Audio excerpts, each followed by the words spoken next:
100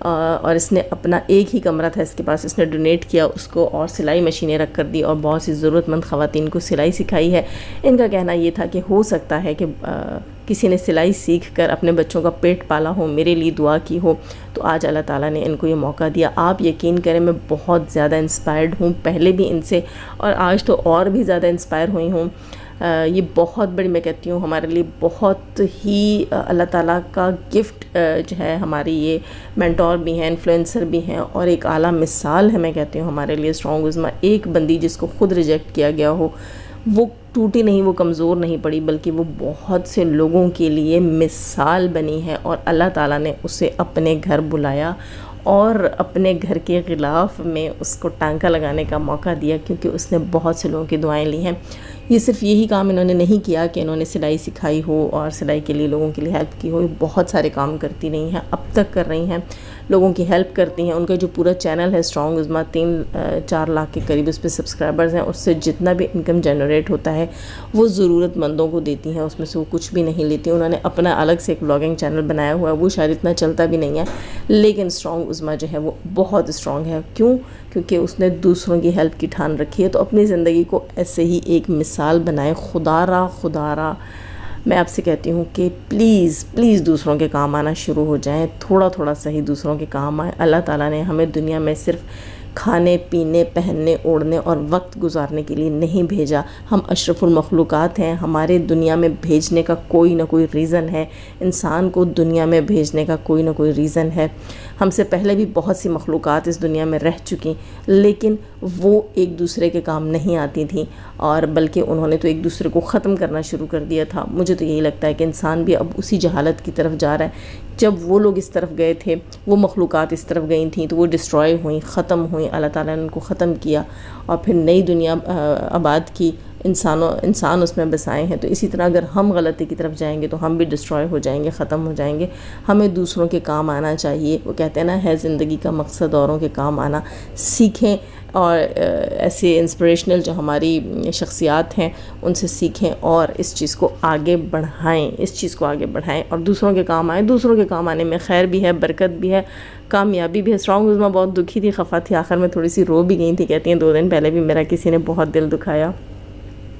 وہ کہتی ہیں کچھ لوگ میٹھے بن کر پھر آپ پروار کرتے ہیں، آپ کا دل دکھاتے ہیں، تو اس چیز سے وہ ڈس ہارٹ بھی ہوئی تھیں، اور ان کا مطلب عید سے 2 دن پہلے جو ہے وہ تکلیف میں تھیں، دکھ میں تھیں۔ ظاہر ہے انہوں نے بہت دل بڑا کیا ہے یار، اپنے ہسبینڈ کی دوسری شادی بھی کروائی ہے، اور سننے میں آیا ہے کہ دوسری بیوی جو ہے وہ ان کے ساتھ اچھی نہیں ہے، لیکن خیر انہوں نے اپنے معاملات اللہ کے اوپر چھوڑے ہوئے ہیں۔ یہاں اب میں تھوڑی سی بات کر لیتی ہوں رابعہ بھابی کی ویڈیو سے ریلیٹڈ۔ رابعہ بھابی کی پوری ویڈیو دیکھی، ویڈیو میں تو ایسا کچھ بھی نہیں تھا، لیکن تھمبنیل پہ انہوں نے لکھا ہوا تھا کہ آخر گھٹنے ٹیکنے پڑے اور معافی مانگ لی، یعنی کہ جو ولاگ اس کا بنا ہے رابعہ بھابی کا اور ایڈٹ بھی ہوا ہے، اس کے بعد جو ہے وہ شاہد کے گھر سے معافی مانگی گئی ہوگی، جبھی اس نے تھمبنیل پہ لگایا، ورنہ اتنی بڑی بات یہ کیسے کہہ سکتی تھی۔ یقیناً جو نیکسٹ ولاگ اس کا آئے گا ہو سکتا ہے یہ اس میں بتا دے۔ اچھا، تھوڑی سی چیز یہاں میں اور بھی ایڈ کروں گی کہ یہ جو ستارہ کے ابا جی ہیں، سسر جی ہیں، ان کے لیے کل جو ہے میں دیکھ رہی تھی وہ جیرا کا چینل، اس کا ولاگ، اس میں وہ کہہ رہی تھی کہ ابا جو ہیں وہ ویڈیو میں آنا پسند نہیں کرتے، اور وہیں ابا جو ہیں وہ رابعہ کی ویڈیو میں آئے اور اس چیز کو وہ انجوائے کر رہے تھے، جب رابعہ بتا رہی تھیں کہ 50% پارٹنرشپ کے اوپر ابا اور ابا کی پوتی کا چینل بن رہا ہے، کیونکہ ایڈیٹنگ وغیرہ پوتی کرے گی، ابا اپنے چینل پہ بات کریں گے۔ تو یہاں پر جو ہے ہمیں سمجھ نہیں آئی کہ ابا جو ہیں وہ کیوں شائع تھے۔ ابا تو رابعہ کی ویڈیو میں بالکل بھی شائع نہیں تھے، انکل امین بالکل بھی شائع نہیں تھے، ویڈیو میں آ رہے تھے، بڑے خوش دکھائی دے رہے تھے کہ ان کا چینل بن رہا ہے، اور چینل کی ہی دھمکی تھی جناب، چینل کا ہی ڈر تھا جو بیٹھ گیا، اور شاہد کو احساس ہوا کہ اب ابا نے ریئلٹی جو ہے وہ دنیا کے سامنے لا کر رکھنی ہے، اور ابا نے وہی باتیں بتانی ہیں جو ستارہ نے بتائیں، جو رابعہ نے بتائیں، تو ککھ عزت رہ جانی ہے ان کی۔